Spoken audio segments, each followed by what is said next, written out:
आज के रिलेशनशिप्स में दोनों चीज़ उतनी ही ज़रूरी है, लॉयल्टी और लव। अपने आप को जानना सबसे ज़्यादा ज़रूरी है किसी भी रिलेशनशिप में। खुद से अगर प्यार करना आप सीख जाए ना तो सामने वाले से प्यार करना बहुत ही आसान हो जाता है। एक बार क्या होता है, क्लोजर मतलब कोई चीज़ ख़त्म हो चुकी है, आप उसको एक तरह से ख़त्म, हाँ, और उसमें इतना दर्द होता है। So like she said, closure is all within you. The more you can say okay. Definitely मैं कहूँगी जो जर्नी रही है 20 सालों में, उसमें बहुत फ़र्क आया है राइटिंग में, कैरेक्टर बिल्डिंग में, स्पेसिफिकली औरतों के लिए जो कैरेक्टर्स हैं, यस, पर मैं कहूँगी आदमियों के लिए भी जो कैरेक्टर्स हैं वो आज बहुत बेहतरीन तरीके से लिखे जाते हैं। पहले ज़माने में वो भी बहुत वन डायमेंशनल थे कि आप सिर्फ हीरो है, आप सिर्फ लोगों को बचा रहे हैं, आप सिर्फ लोगों को के लिए प्रोवाइड कर रहे हैं। रिलेशनशिप में लॉयल्टी और लव में से लोग किस साइड ज़्यादा जाते हैं और क्यों?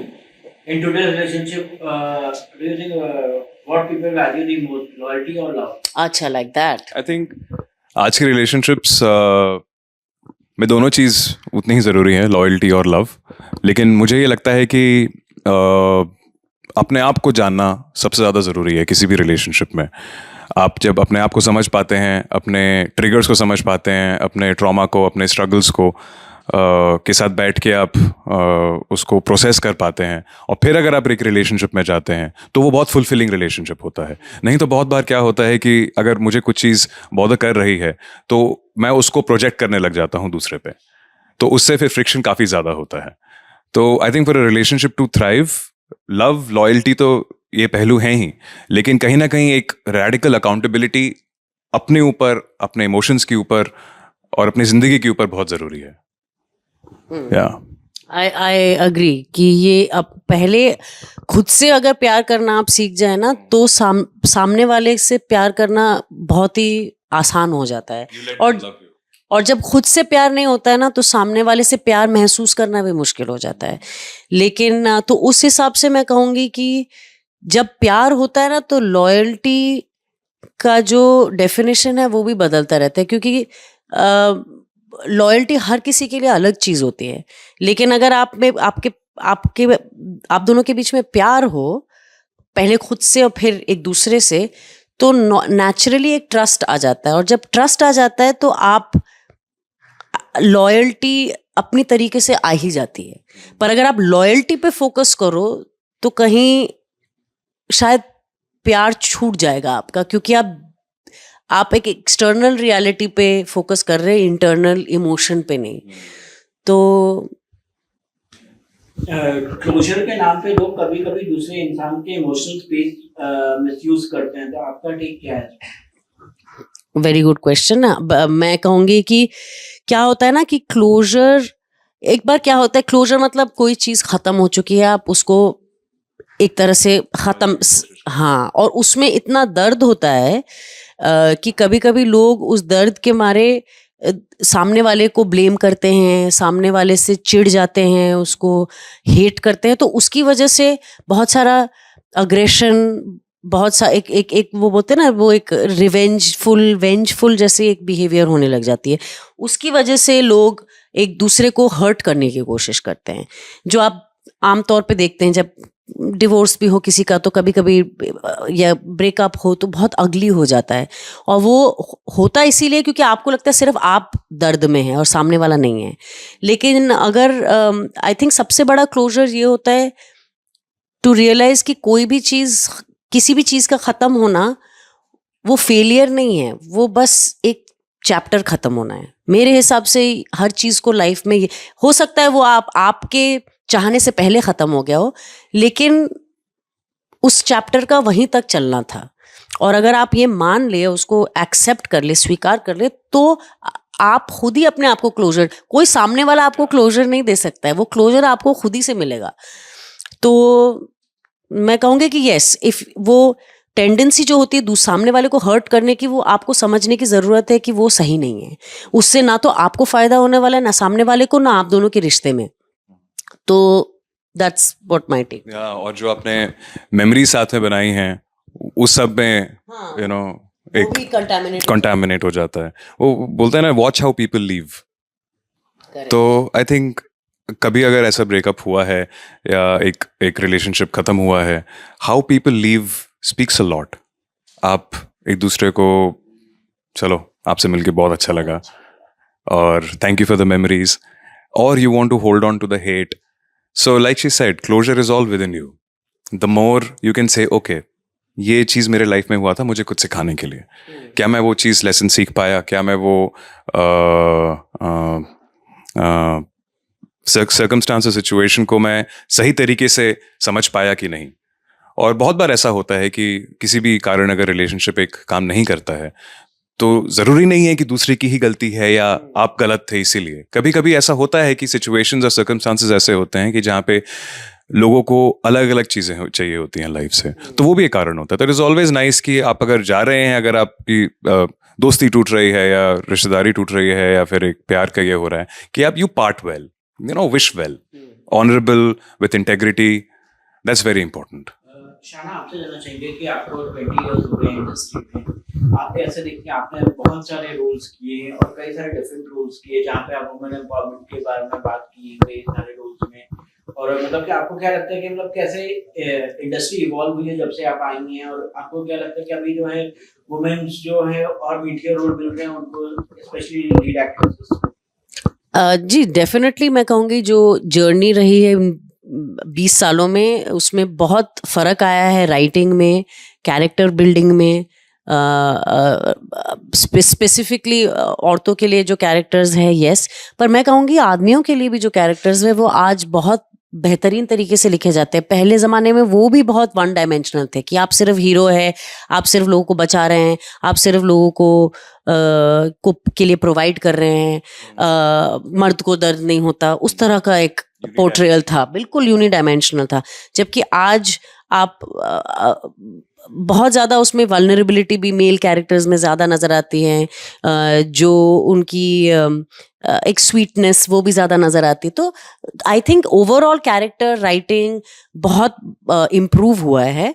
एंड क्या कहते हैं, सब्जेक्ट्स भी मेरे ख्याल से बहुत इंटरेस्टिंग सब्जेक्ट्स को लेके एक्सप्लोरेशंस रही हैं इन लास्ट 20 सालों में, जो इससे पहले शायद हम इमेजिन नहीं कर पाते. तो there definitely has been a progress, and but at the same time उसी के साथ साथ कभी कभी आप फिर कुछ ऐसी फिल्में देख लेंगे जो इतनी रिग्रेसिव है और इतनी पिछले टाइप के थॉट्स की हैं कि आपको समझ में ही नहीं आता कि ये आज के दिन में कैसे बन सकती है. पर वो भी एक रियलिटी है, और I like to focus on अच्छा क्या हो रहा है और आगे हम किस तरह से बढ़ रहे हैं. तो उस हिसाब से आई थिंक बहुत बहुत उन्नति हुई है हमारे राइटिंग में, कंटेंट में, कैरेक्टर बिल्डिंग में, ना सिर्फ औरतों के लिए बट सबके लिए. तो जी बिल्कुल, मैं I have great hopes from the future. Akshay, आप क्या कहेंगे, मतलब ओटीटी जो प्लेटफॉर्म आए हैं और काफ़ी ज़्यादा, आपको लगता है कहीं ना कहीं जो है ओटीटी प्लेटफॉर्म आने से लोगों को और काम मिल रहा है, और मतलब कि it's better for the younger generation, specially young actors के लिए, तो काफ़ी सारे फ्रस्ट्रेटेड रहते हैं कि मतलब को काम नहीं मिल रहा सिनेमा में? एक्टर्स के पर्सपेक्टिव से तो खैर जितनी कहानियाँ बन रही हैं, I am sure there are still people who are wanting more work, not getting work. तो वो एक ऐसी जर्नी है जो एक हर एक एक्टर को इंडिविजुअली खुद तय करनी है. आप अपने हिसाब से आप जो कर सकते हैं आप करते हैं. कभी कभी you get success, sometimes you don't get success.